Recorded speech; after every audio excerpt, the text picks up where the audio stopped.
这个故事如果你听起来不累，那么你的英语能力在美国日常生活是完全够用的。要持续提升英文，记得点击订阅按钮。我们开始吧。 Have you ever been caught doing something you shouldn't? I mean, right in the act?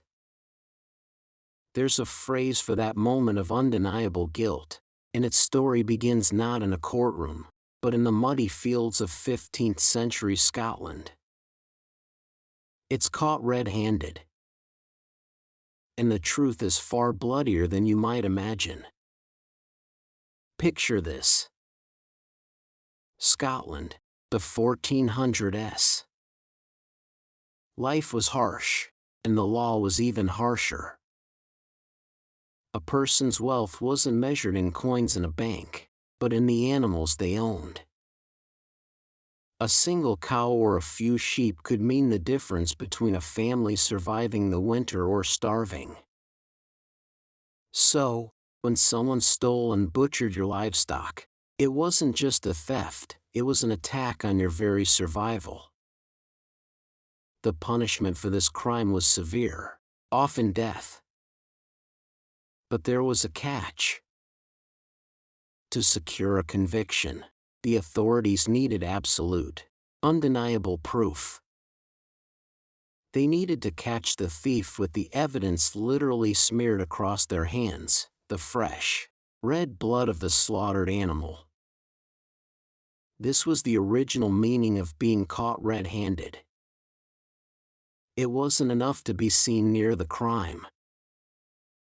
The guilty party had to be captured, hands still wet and stained with the victim's blood.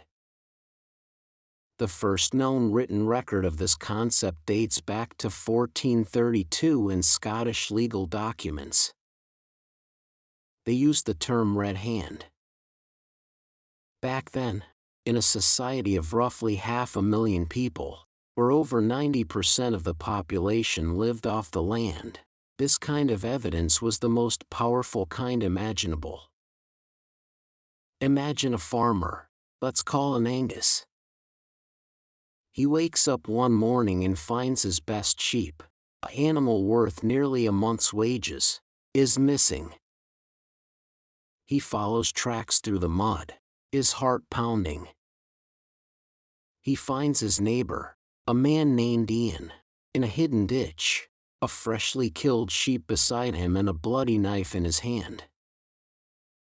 Ian's hands and clothes are covered in crimson evidence. There are no questions, no doubts. In the eyes of the law, and of the entire village, Ian is guilty.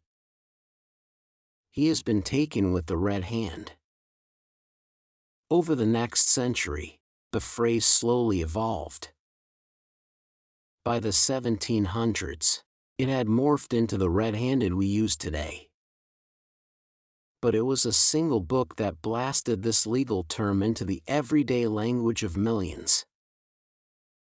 In 1819, the famous Scottish author Sir Walter Scott published his historical novel Ivanhoe, a book that would go on to sell tens of thousands of copies in its first few years alone. Scott used caught red-handed in its pages. For the first time, people across England and America, who had never set foot on a Scottish farm, were reading this vivid phrase. It captured their imagination. From there, the phrase broke free from its bloody origins. It began to travel the world. It was no longer just for someone caught slaughtering a stolen cow. Its meaning expanded dramatically. By the mid-1800s, people were using it for all sorts of crimes. A pickpocket lifted a wallet and was grabbed the second his fingers closed around it. He was caught red-handed, even though there was no blood. A forger was arrested while the ink on the fake banknotes was still wet. That was a modern version of being caught red-handed. The red had transformed. It was no longer just the color of blood. It became a powerful symbol for any fresh, undeniable evidence of a misdeed. Think about it in your own life, right now. A child stands on a chair, their entire hand buried in a cookie jar, their face smeared with chocolate. A parent walks into the kitchen. The child freezes. They have been caught red-handed.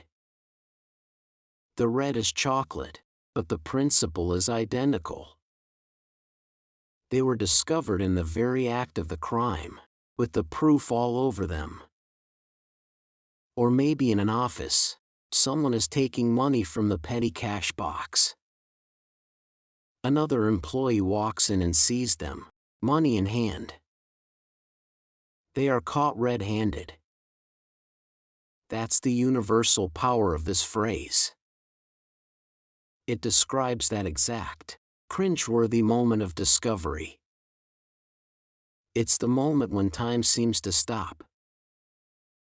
There is no time to hide the evidence, no time to wipe your hands clean, no time to invent a believable story. You are frozen, exposed, and utterly guilty. It's a feeling we have all experienced at least once. That sudden, sinking feeling in the pit of your stomach.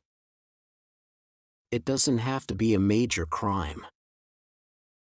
Maybe you were telling a white lie and were instantly found out. Maybe you were scrolling on your phone when you should have been working, and your boss looked over your shoulder. In that split second, you were caught red-handed. The phrase is so effective because it paints an instant picture in our minds. We don't just hear the words, we see the red-stained hands, the wide, shocked eyes, the look of pure guilt. It packs a complete, dramatic story into just two simple words. So, the next time you see someone get busted, whether it's a politician in a major scandal or a friend sneaking the last piece of pizza, you'll know exactly what to say. You can tell them, you were caught red-handed. And you'll be using a phrase with a 600-year history, a phrase that came from a time when justice was swift, brutal, and literally, very, very red. 你太棒了，你学完了全部内容，你离英语自由又近了一步，下个视频见。